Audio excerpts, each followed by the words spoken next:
So now for problem number 29, it says that we have a 0.20 kilogram object with a horizontal speed of 10 meters per second.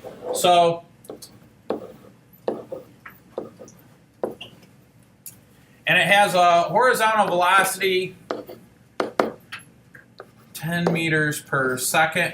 And this is, if it's kilograms, it's a mass, right? So our mass is equal to 0.20 kilograms. And it hits a wall, okay? When it hits the wall, it bounces back with a velocity, a 1/2 the velocity. So what's 1/2 of 10?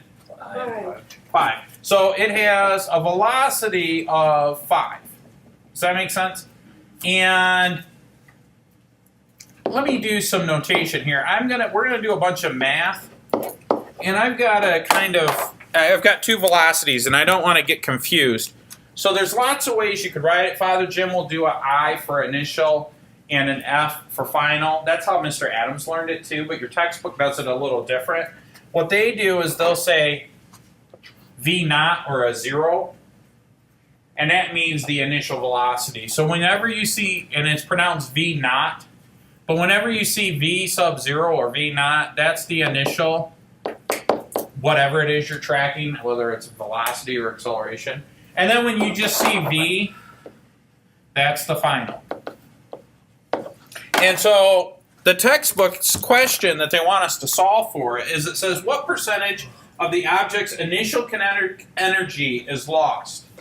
So it's going to have an initial kinetic energy, and then because it's going slower, the kinetic energy will be lower. Now, without going into too much detail, what happens is when the ball hits the wall, the ball kind of changes its shape a little bit, and it makes a sound, and it gives off heat, and so we lose some of that kinetic energy. Remember, energy can't be created nor destroyed, but it can be transferred. So it has a kinetic energy because the ball is in motion. When it hits the wall, a bunch of stuff happens, and some of that energy gets lost in the form of heat, friction, sound, all those things. The ball literally changes its shape, otherwise it wouldn't bounce off the wall, it'd just stick there, right? So it bounces off the wall, and in that process, it has less velocity. So with that being said, remember that kinetic energy, and I'm going to try to stick to the notation in the books. There's like 3 or 4 different ways that you can write this down. But our initial kinetic energy, K naught, can be calculated by using the following formula. We could say 1/2 times the mass times the velocity, initial velocity squared. Okay, so this is the initial kinetic energy. Well, that's equal to 1/2 times the quantity 0.20. And the initial velocity was 10 meters per second squared. And I've been having you guys do this, but let's go through the process. If you have your calculators, crank those out. Let's actually plug that in and see what we get. All right, so I'm going to say 0.5 times 0.2 times 10 squared. And I get 10. All right, so I'm going to say that I get 10. What is the unit for energy? Joules, right? And probably I'll write this in blue because I don't want you guys to get confused. So it's 10 joules, right? I know it's joules because my mass was in kilograms, which is what it should always be, and my velocity was in meters per second. Now, in some of our other problems, they'll give us distances in centimeters. We have to always convert length to meters, right? So it's meters, seconds, kilograms, right? Newtons. As long as we're making sure that we're in those, the units should match up. All right, so now that's the initial kinetic energy. What do we need to do next?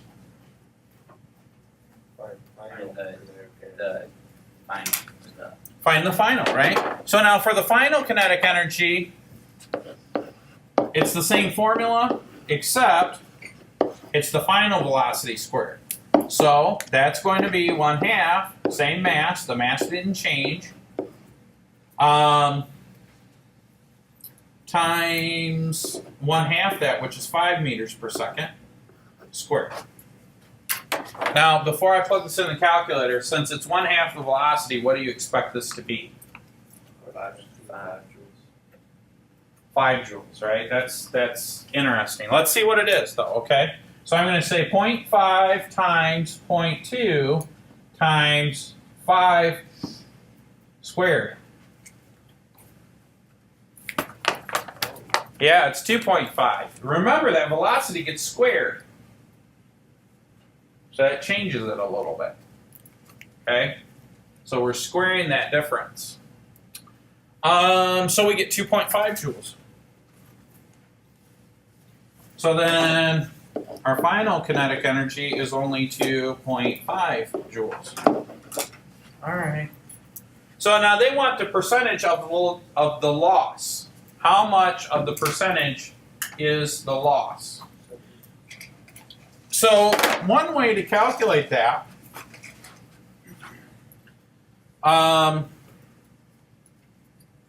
you got to figure out what the energy loss is. So the delta K is really equal to the final kinetic energy minus the initial kinetic energy. Okay, so delta K then would be 2.5 minus 10 joules, which equals negative 0.75 joules. Now, I do it this way. I mean, you don't really need to know the negative. What does the negative represent, though? Well, yeah, you could think of it as direction, but really it represents a loss in this case. We think practically, conceptually, right? If it was a positive 7.5, then we would show that there was an increase in kinetic energy or something like that, right? So the difference here is we literally lose 7.5 joules. So now, what is that percentage of the initial? Well, to find the percentage, I'm going to take the absolute value of this because the loss is 7.5 all over 10, which is 0.75. I think if you do the math, which is really 75% loss. Does that make sense? So the initial question was, what was the percentage of the initial kinetic energy that was lost in this collision with the wall? And the answer is 75%. Does that make sense to you guys? Any questions on that?